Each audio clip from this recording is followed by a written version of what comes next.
How can you know if you're the happiest you could be in your life? Well, that's a hard thing to know because I think we grow with our mind being vulnerable, accepting our soul, having that ultimate relationship which would give us essentially the most meaningful happiness we could ever have. But because this is a process, and I don't know if we're ever going to be 100% accepting ourselves like this, it's hard to change the mind. It's hard to change brain chemistry. It's hard to change brain structure.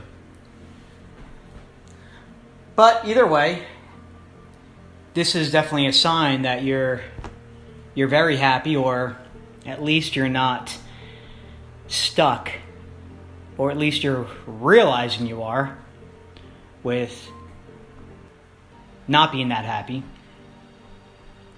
and no longer attached to this unhealthy ego that you may be even compensating for and not even notice it.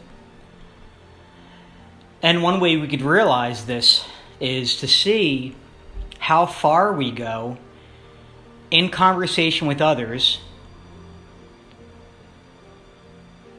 without having to make things up, without having to lie, without having to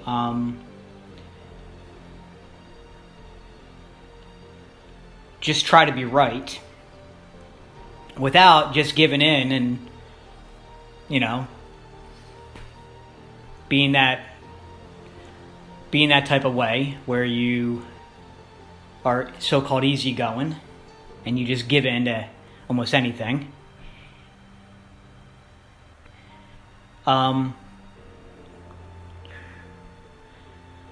It's hard to realize this, but you want to be able to see if you can just have a conversation with what you think and feel. It sounds very simple, because anytime we're in a conversation, we're talking about thoughts and feelings. But the challenge here is, can we actually have conversation with people? And it could just be generally just even in other people's company without even interacting on a verbal level. Could just even be sitting in the same room with somebody. But I'd like to just talk about speaking, because when we are talking with people, we in a way are, I'd like to say we're forced, or we're cornered, or we're put in a situation. And I'm not saying these are bad situations, and this is bad. I call it this because I don't know any other words to explain this, but when we're just talking to somebody, it doesn't even have to be about anything that serious. If we notice how we are sharing how we think and feel, that's one of the most important things to pay attention to. Because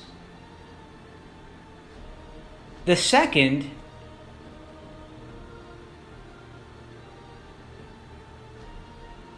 you are no longer listening,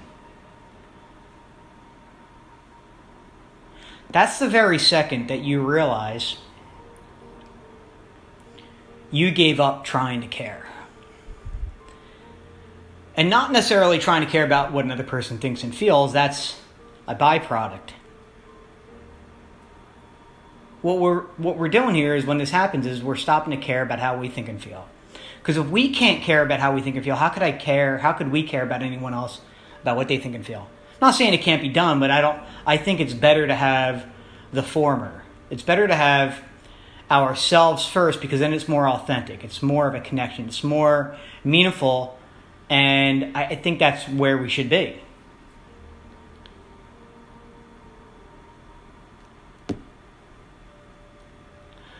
ultimately, having conversations with people is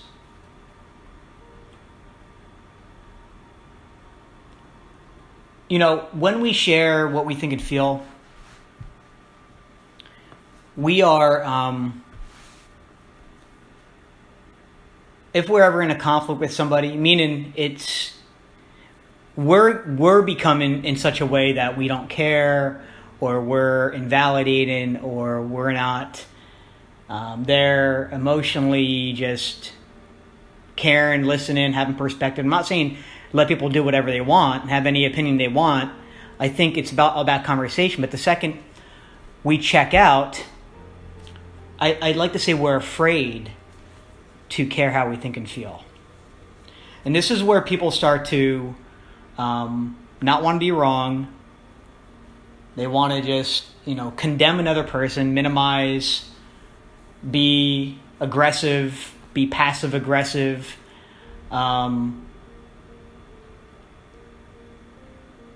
And this is where this person, you can't necessarily really notice this. I mean, I'm not saying you can't completely, but if anyone's doing this, they need to realize themselves, wait a second, why am I being like this?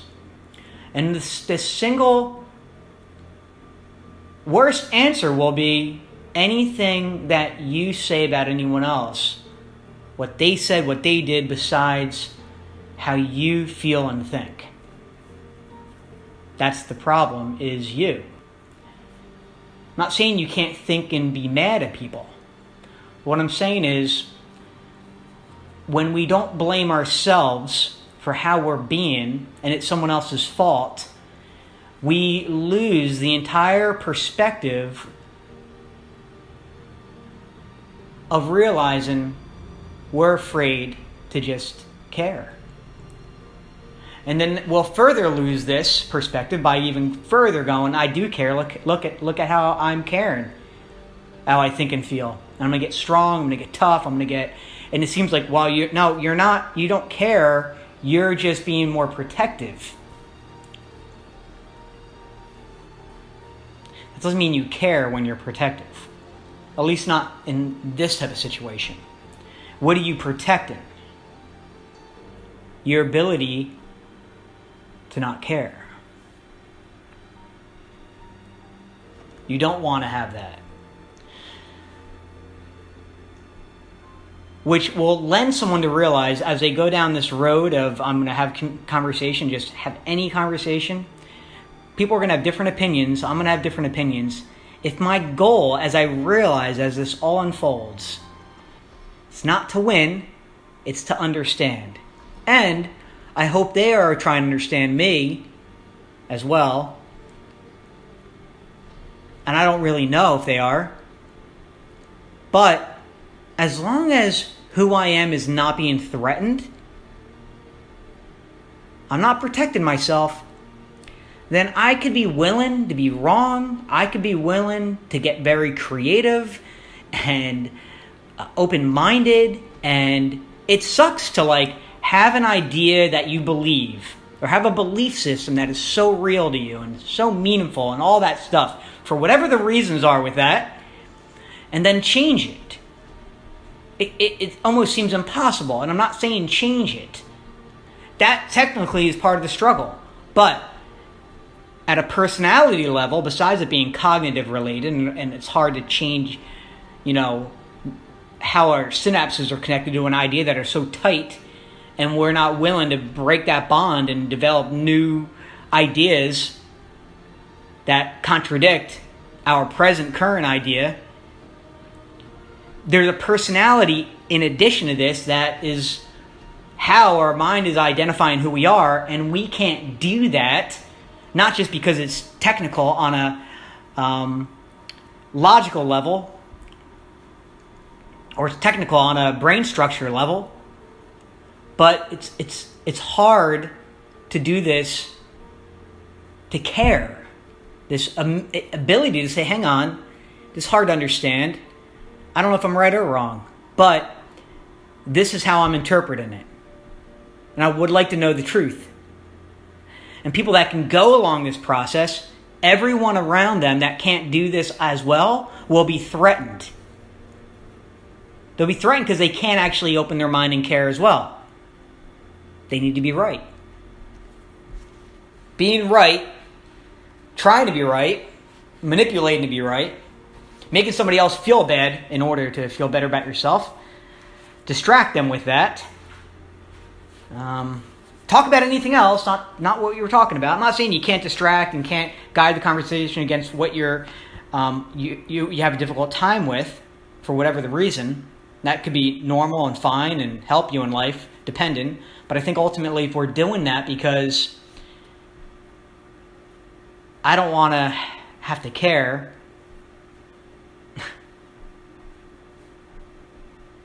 then that's the problem.